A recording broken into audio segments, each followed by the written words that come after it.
The 14th year of Chenghua. Chapter 36. The Han family. Yuan Liang was someone known to Tang Fan. When he was at the Crown Prince place, he had already asked about the people that might have been around Han Zhao from when he entered the palace up to the time of his death. Upon coming in, Han Zhao was seen off to the palace gates by someone from the Han family, after which the attendant named Yuan Liang led him to the East Palace. During the course of walking there, Yuan Liang wasn't too likely to have had an opportunity to specifically carry out murder via Han Zhao's acupuncture point. What's more was that, according to the prince's words, Yuan Liang had been following him since before he was even named the crown prince. His degree of loyalty was high. It would be impossible for him to have murdered Han Zhao for no reason. From the time Han Zhao departed the East Palace midway through with his secret task of going to the West Palace and checking up on Lady Wu, only Yuan Liang had been with him the whole time. The probability of someone else being there was not much. At the West Palace, Yuan Liang had been outside helping by being the lookout, whilst Han Zhao alone went to stay with Lady Wu for a short period of time, relaying the crowned prince's respects and the current situation.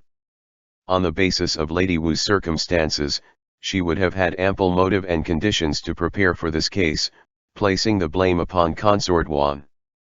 Tang Fan had been taking this into consideration when he had insisted upon coming to the West Palace for investigation. Sometimes, there were things that couldn't be asked if not face to face, because the attitude and expression of the person being interrogated would change when confronted personally, which would be great supplementary evidence. However, it now seemed that any suspicion against Lady Wu in this case could be ruled out. In other words, since that was so, Han Zhao's murderer very likely wasn't from the West Palace. As they exited the West Palace, Tang Fan continuously sorted out his thoughts, mentally cataloguing Han Zhao's movement in the palace, then confirmed the possible murderer's location, all of which made it easier to execute the next step. Wang Zhi had been uncharacteristically reserved in the West Palace.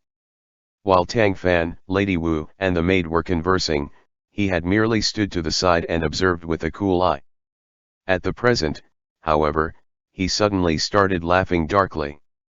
"Tang Runking, your rapport with the deposed empress was seamless. What a good show you put on." "I'm not quite sure I understand what you're talking about," Tang Fan answered. The other sneered. "Still playing dumb with me? There's clearly always been a connection between Lady Wu and the crowned prince. Let me guess, Han Zhao was the mediator between them? People in the East Palace really are loyal at heart, to have been able to keep this all a tight secret. Even I was completely in the dark about it. Tell me, if the consort were to know this tidbit, what would happen?" Tang Fan sighed. "Eunuch Wang, one should always leave lines behind so that future meetings will be pleasant." Wang Zhi ignored him, continuing to talk on his own. "Because she's been deposed, Lady Wu has resentment in her heart. She's a deposed empress, after all, and it wouldn't be unusual for there to still be people at her side that would do errands for her. That's why she had planned to take advantage of when the consort sent the soup to draw Han Zhao into her palace after he left the East Palace one day to play, then killed him to frame the consort. That way, the case is solved, His Majesty's difficult problem is fixed, the consort's suspicion is cleared, and the crown prince isn't implicated. Everybody's happy. It can just be reported like that, can't it?" Genuinely afraid that he would actually do that, Tang Fan quickly replied, "If that happens, the consort definitely won't be fully satisfied with killing just the deposed empress. She'll also take the chance to begin another purge, completely rooting out everyone in the harem that she finds unpleasant to look at. The crown prince would certainly be affected by that, so why would you do such a thing that ruins the peace? Furthermore, Lady Wu obviously has nothing to do with this." Wang Zhi huffed coldly and said, "Since you know what fear is, don't keep thinking to hide things from me. Tell me about the connection between her and the prince, in complete detail. To be capable of occupying a high post, one couldn't be a moron." Even the cabinet ministers that appeared to be forever doing nothing were all tremendously shrewd characters. Tang Fan wouldn't dare to not take them seriously just because they refused to do anything practical. Even so, he found that he had still underestimated this Western Depot director. His shrewdness was indeed the topmost of keen. Tang Fan could admit to himself that he had been as careful as he possibly could when speaking with Lady Wu and her maid, revealing no flaws at all. He hadn't expected that Wang Ji would still be able to see the signs. With things at this point, he had no way to keep concealing this from Wang Ji. He explained that when the crowned prince had been in dire straits long ago, Lady Wu had taken care to conceal him. The prince has praiseworthy filial piety, he said afterwards. She isn't his birth mother, but he hasn't forgotten her on account of her grace, even if he's since assumed the position of crowned prince. To remember grudges is easy. To remember kindness is hard. Someone that doesn't forget the kindness of others is someone that assuredly won't be an evil and treacherous person in the future.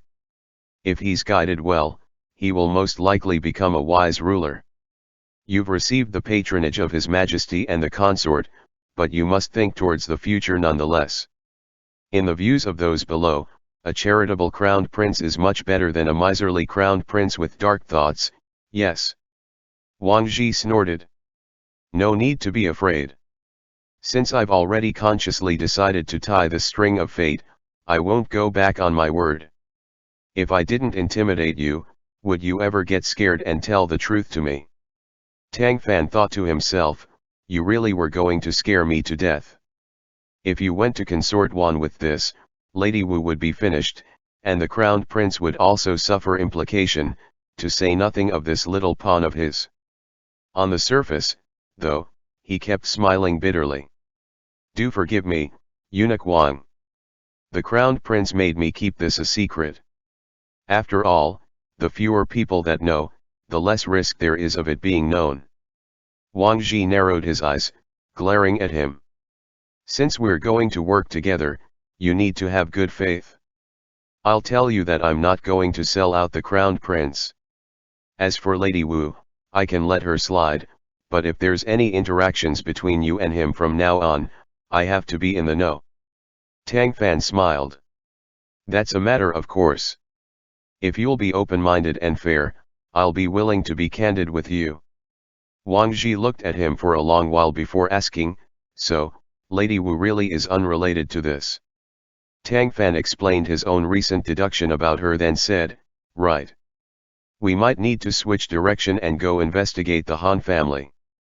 Pertaining to Han Zhao's cause of death, it's for certain that the cause was the Shufan acupuncture point. It is. After the Han family heard the news, they came to His Majesty to petition for Han Zhao's body to be returned so that they could bury him.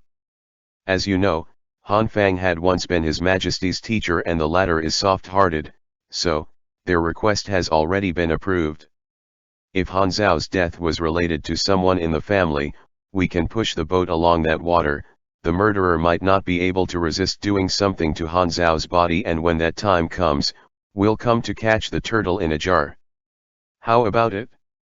Tang Fan mentally said how about no, but he and eunuch Wang had only just entered a ceasefire agreement of cooperation. The other party absolutely could not be upset again, or his humiliation might turn to anger, and he might actually go run to complain to consort Wan in his hot-headedness, which would be less than acceptable. Thus, Master Tang speedily gave him the go-ahead, petting him along his fur as he portrayed his endorsement. Great. That's a really great move.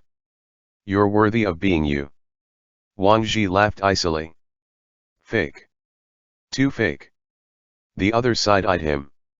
When people want to lick my boots, do you know how they lick them? I'd like to hear the details, Master Tang answered modestly and studiously.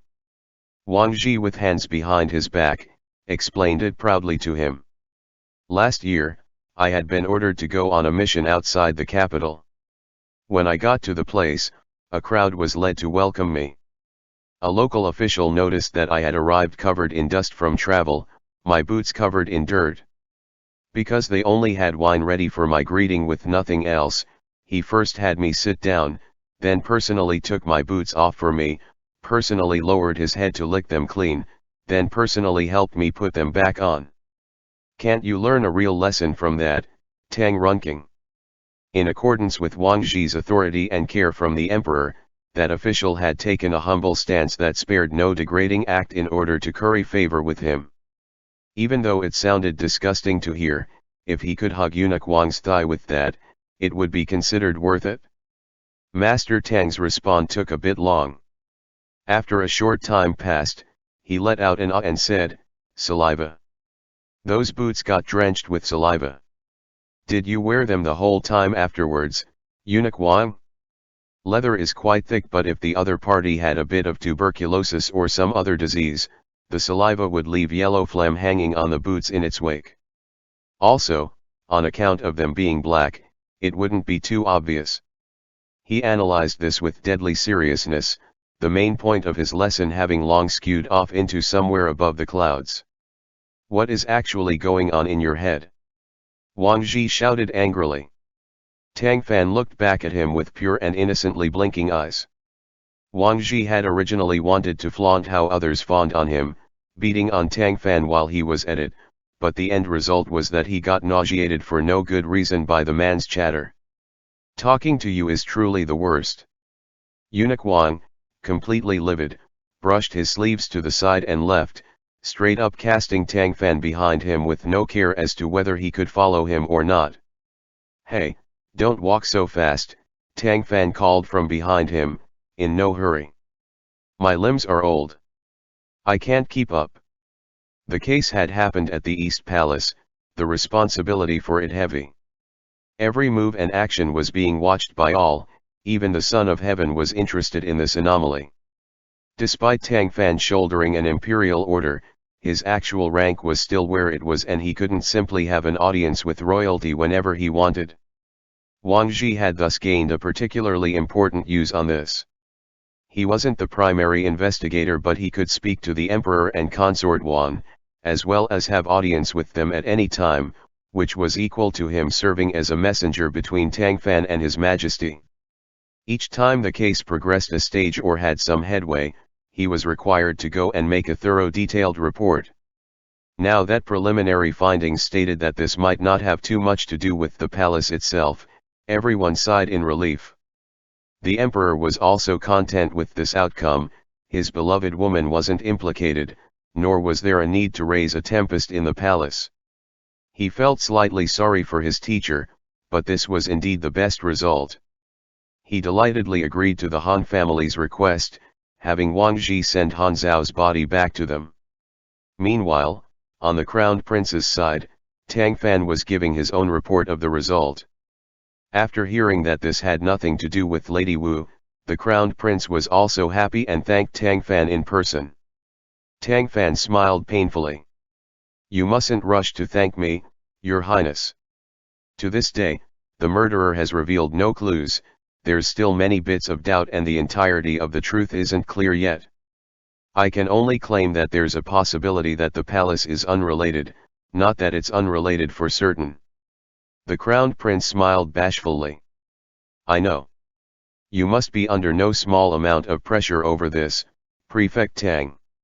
If you really can find Xiao Zhao's killer, I will thank you too, of course." Despite his youth, he had an insight that exceeded his age when looking into people and events. It was said that children of the poor had to learn to be independent early on. The crowned prince was obviously not the child of a poor family, but he had encountered a vast many trials, his survival over the danger of death more difficult than for children of the average poor. Back when the son of consort Bai had been named the crowned prince, not even 2 years had passed before he inexplicably died. Everybody knew who the killer was, but nobody dared to say it. Hence, in spite of Zhu Yushan now being the crowned prince, he was terrified with every step he took in the palace, as if he was walking on thin ice. To be specific, Imperial Eunuch Wang was also ordered to assist with the investigation, and his full-out effort in rushing about has been no lesser than this humble subject's own. The consort had some suspicions about the East Palace because of Han Zhao's incident. It was thanks to Eunuch Wang's endeavor that things were cleared up to her and His Majesty. What was Wang Zhi putting all his effort in for? It was to make a good impression on the crown prince, wasn't it?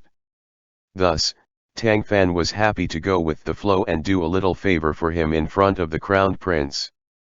Having not expected that Tang Fan would use such a means, Wang Zhi was pretty ecstatic on the inside, promptly bowing to the crown prince. This subject doesn't dare to falsely claim that I've toiled hard, Your Highness.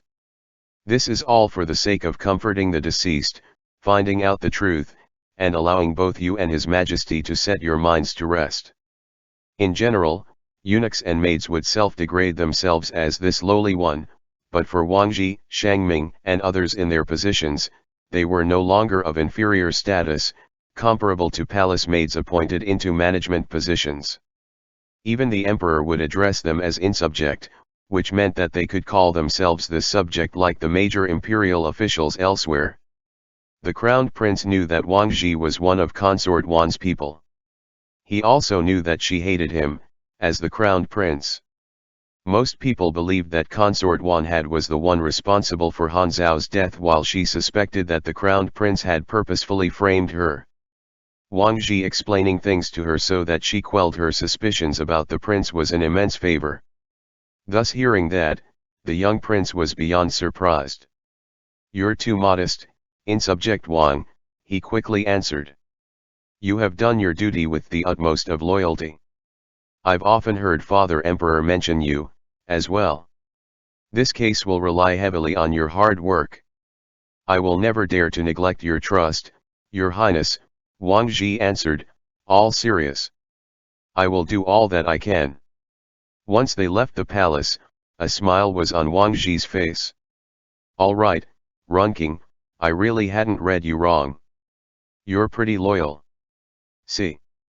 When he was mad before, he called him by both his name and surname, but now he called him by his courtesy, all friendly like. Eunuch Wang could turn face faster than he could turn pages. Look up at the sky, Eunuch Wang, weren't there a bunch of thick black clouds there just now? Why are they clearing up? This really is an ordinary day in June, right? Just tell the weather to change and it will." Tang Fan meaningfully teased. Wang Zhi laughed, pointing a finger at him. "This eunuch is generous, so I won't be bickering with you. Try saying all that to Shang Ming. He'd definitely hold a grudge and mess with you until you're crying for you parents. Are you saying that since I can get along with you, I can get close to Shang Ming, too? Talk about birds of a feather flocking together." Wang Zhi simply had no way to handle him at all. Was there anyone else that could twist things around into self-praise like he could? It didn't mean that Tang Fan's words didn't pass through his brain first. Everything he said had profound meaning as well as humorous wit. It might have sounded offensive but actually wasn't. Even Wang Zhi was sometimes annoyed and angered with being unable to keep from provoking him back. He didn't like any other people much, but he was willing to squabble with Tang Fan. When dealing with people, he had to be cautious in his words and actions all day long, or had to constantly be on guard against others' plots, or had to plot against others. For that reason, sparring verbally with Tang Fan was actually relaxing to him and could even be called somewhat fun. The two wasted no time, heading directly to the Han estate after leaving the royal palace. Having received the emperor's permission, the Han family had just gotten Han Zhao's body back from the Western Depot and were currently making funeral preparations for him. With both Wang Zhi's established status and his taking of royal orders, no one would dare to slight him. Han Qi led the entire family in opening the center gate to greet him, but Han Zhao's parents, Han Fang and Lady Lin, were not present. Representing the second branch was Han Hui, Han Fang's adopted son. Han Hui was just shy of crown age. 10 or so years ago, Lady Lin had been married to Han Fang for not even a few years. On account of her having no children and Han Fang refusing both divorce and to take concubine, Lady Zhou forced them to adopt Han Hui and acknowledged him as a son of the family. Han Qi smiled bitterly as he expressed his apologies to Wang Zhi and them. After hearing about what happened to their son, Zhao, the couple suffered a huge shock and have both become bedridden. When the body came back yesterday, Lady Lin forced herself up again, then insisted on keeping watch for him all night despite our urging, resulting in her taking ill again this morning. Allow me to invite Eunuch Wang and Prefect Tang to sit for a short time while I go to have them come greet you. The eldest branch, Han Yu, was currently working as a foreign official. Han Qi was now over 60 and his luck as a government official had been inferior to his two sons, as he had only reached the rank of a minor record keeper in the 6 ministries. Seeing as he was getting older with no promotion in sight, he had simply resigned to be in idle retirement at home. Although both sons were officials, with his second son being a former teacher of the emperor. Even if it was a thing of the past, it didn't matter if he was the emperor's teacher or a current minister with real power. Han Qi would absolutely never dare to offend Wang Ji. Wang Ji waved him off. No need, the investigation is urgent. If need be, we will go ask them questions ourselves and request that they quell their grief, then. We have come before you to offer condolences, so we will tour the estate in passing. I request that you find someone to guide our way, that alone will be fine. Please also inform the women of the house ahead of time so that they won't be alarmed by our visit. He was young in age, yet rather majestic. Donned in his gorgeous Kylin robes, his every action was inarguable, with his soft femininity suddenly turned into harshness. In the presence of Chief Eunuch Wang, who grasped immense authority, even the Han Patriarch's breaths had to slow down some. Contrastingly, Tang Fan appeared to be purely just an extra head, sitting there as a decoration. Tang Fan didn't really care about that, of course. He was content to do nothing, actually. He would give a few confirmations on occasion, but for the most part, he just watched Eunuch Wang interact with the Han family. As for what Wang Ji had said, the Han family quickly agreed to it. Immediately after that, they sent Han Hui off to instruct every level of the family to cooperate with the investigation and not impinge upon the two of them. Eunuch Wang impatiently exchanged a lot of pleasantries with Han Qi, with the interaction getting uncomfortable the longer it lasted. When Han Hui came back, Eunuch Wang used that as an excuse to move on, making them both a lot more comfortable. Han Zhao had died young, somewhat unlike Zheng Cheng. It was inappropriate for his funereal matters to be arranged too hastily. Aside from Han Hui and the servants of the second branch having faces full of sorrow, there was nothing suspicious so far with the people present, like Han Qi and Lady Zhou. However, it was plain to see that the relationship between the second branch and his parents, or with the family of his elder brother's branch, was not very close. I can take you two gentlemen anywhere you'd like to start looking, Han Hui said to them. Han Hui was a cultured youth. He was not tall in stature, but his speech and mannerisms were both gentle and polite. After he had heard of his little brother's early death, he requested leave and then rushed back from the Imperial Hanlin Academy. Han Fang and Lady Lin were unable to care about anything right now, so everything involving the funerary arrangements were basically handled by him, with assistance from the servants. Over a single day, his face had gotten haggard and his eyes were bloodshot. Han Zhao was the youngest grandson of the Han family and should have been irreplaceably precious. Why does it look to me like his grandparents aren't heartbroken in the least, though? Tang Fan asked. Han Hui smiled painfully. We of the younger generation should not speak ill of our elders. I shouldn't say this, but since you've asked, I have no choice but to state the truth. My grandparents don't like my mother, so they were subsequently quite cold to Xiao Zhao. In contrast, the one they dearly love is a cousin from my uncle's side. How is the relationship between them and your father? The other hesitated but answered, from my observations, it seems to be quite plain. Tang Fan changed the subject of questioning. When Han Zhao leave for the palace, who was assigned as his escort? I'm studying in the Imperial Hanlin Academy. I saw him off most days, but I happened to have a 10th day exam then, so I didn't go home the night before and stayed overnight at the academy, Han Hui answered, remorseful. Xiao Zhao's boy servant sent him instead. This is all my fault, if I had been the one to see him off like usual, maybe this wouldn't have happened. He and you had a good relationship, yes? He sounded sad when he answered, yes. I'm 10 years older than him. I had watched him grow up, really. Normally, because no one else in the estate liked him much, he would always come to disturb me alone. Who doesn't like him? Tang Fan interrupted. My grandparents, all the people in the eldest son's branch. My mother spoiled him a lot, but she. He didn't say anything after that, merely shaking his head. Is Han Zhao's boy servant here? Han Hui nodded. Yes, but after what happened to Xiao Zhao, he was locked into the firewood shed by my mother and not allowed to eat. I still snuck him a little something, else he would have long starved to death. He's being watched by her people right now, however. If you two would like to see him, can you go see her first? Otherwise, if she starts assigning blame, I'm afraid I won't be able to assume it upon myself. When had Eunuch Wang ever needed to ask permission from an irrelevant person to do something?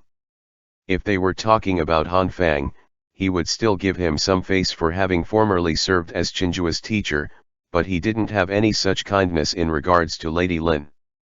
A woman that knows nothing? How could we allow her to make biased remarks when we've accepted orders to investigate? There's no need to see her. Just go and bring the boy right over to us. Be calm, Eunuch Wang, Tang Fan then said. Lady Lin is Han Zhao's mother and Master Han's wife, so we should go pay a short visit. Wang Ji rolled his eyes at him but did not giving any more objection.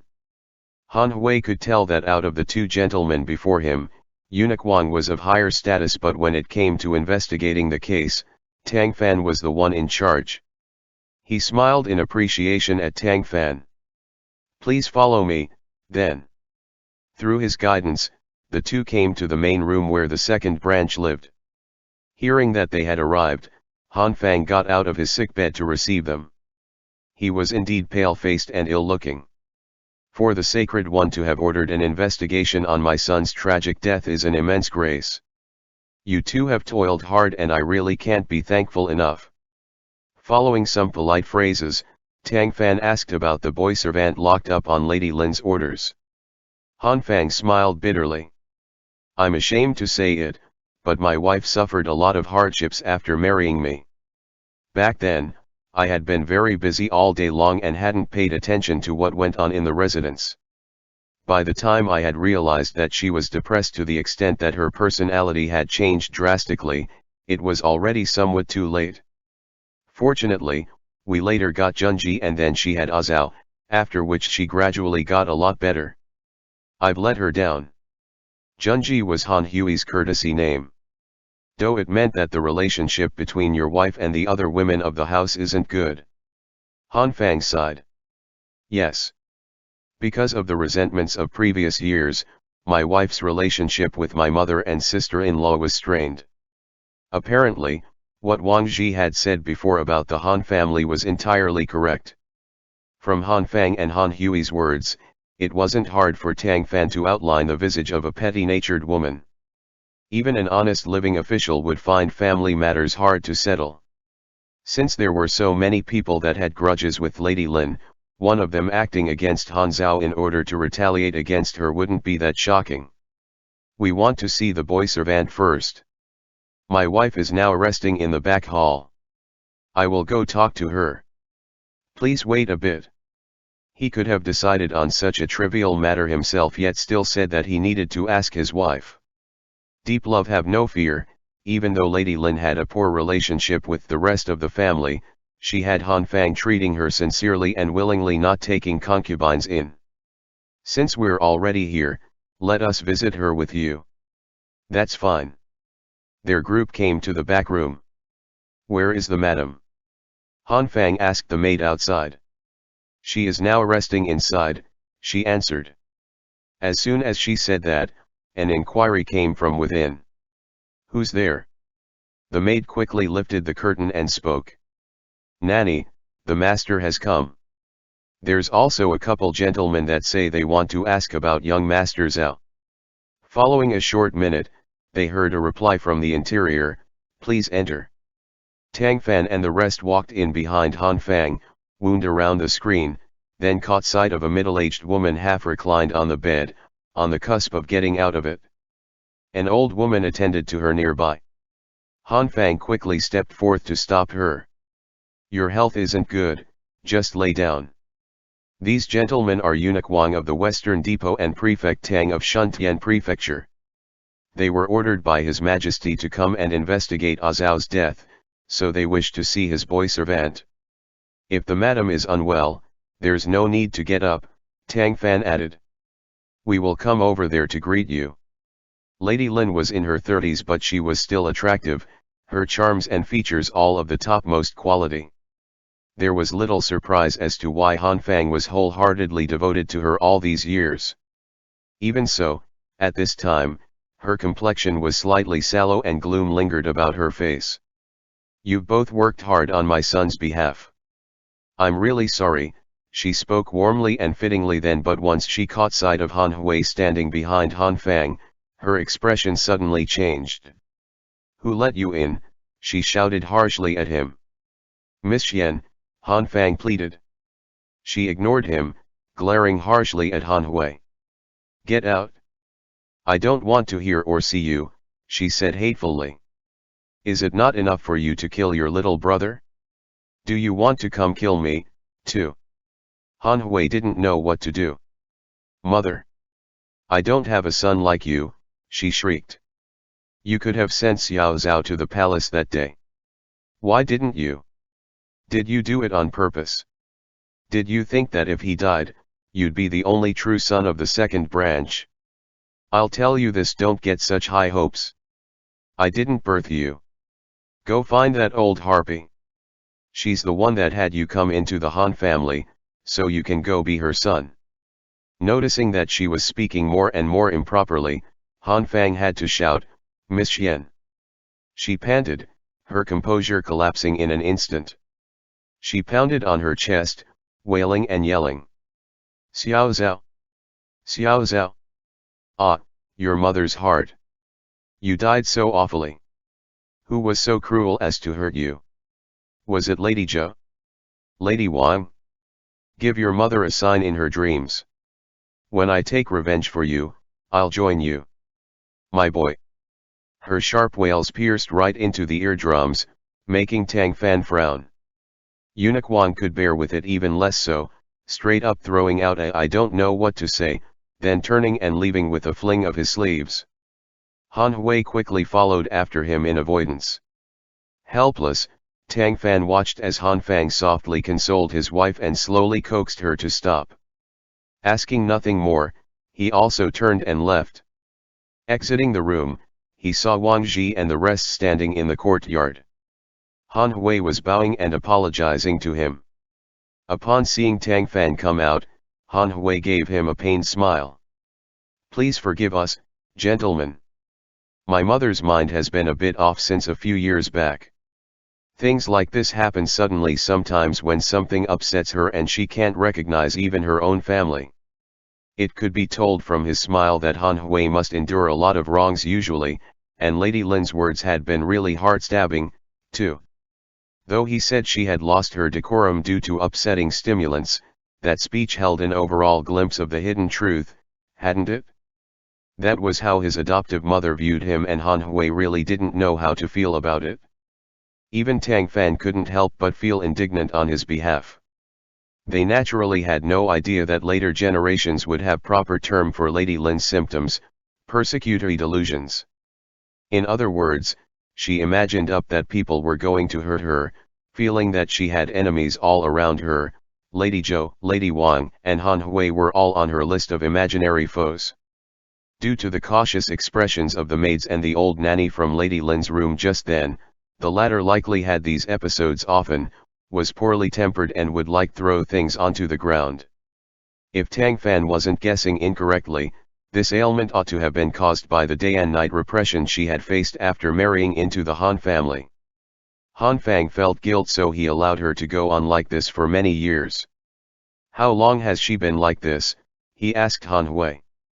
I don't remember exactly when, but ever since I was a child, the other answered, as expected. Mother felt that I was forced onto her by my grandmother, so she didn't like me much. It wasn't until Xiao Zhao was born that she got better, but a few years ago, because of the thing with my aunt. He hesitated, looked at them, and didn't continue. Why aren't you speaking? Tang Fan questioned. Han Hui smiled bitterly again. This is actually just my mother's baseless accusation. My grandmother's niece, my father's cousin from his mother's side, that is to say, came to seek shelter with us after being widowed. My grandmother had wanted to make father divorce mother and then marry that cousin, but he refused. Tang Fan nodded, having already heard Wang Ji explain this. And after that, father didn't want to take concubines and Aunt Jo didn't want to be a concubine, so no one brought it up anymore. However, mother somehow learned of it, which resulted in her going to Aunt Jo and making a fuss. It was so bad the Aunt Jo was so ashamed and angry that she nearly attempted suicide. Because of that, mother's personality got more intolerant and she put a lot of restrictions on Xiao Zhao. Since Aunt Jo had treated him very well, he liked to play with her, but after mother found out, she strictly prohibited him from going to see her, as well as forbade him from going to his uncle's courtyard. Bringing up all these messy private family affairs made Han Hui more embarrassed the more he spoke of them, especially since the targets of his discussion were all his seniors. That's the rough idea of it. In short, as you all have seen, my mother is now increasingly unable to suffer even the slightest bit of irritant. She always feels that other people have evil intents towards her. Now that Xiao Zhao is dead, she's gotten even more. He had a sorrowful expression. Tang Fan patted him on the shoulder. It must be hard for you. Han Hui shook his head. It's not. Don't you gentlemen want to see Xiao Zhao's boy servant? I'll bring you over there. End chapter.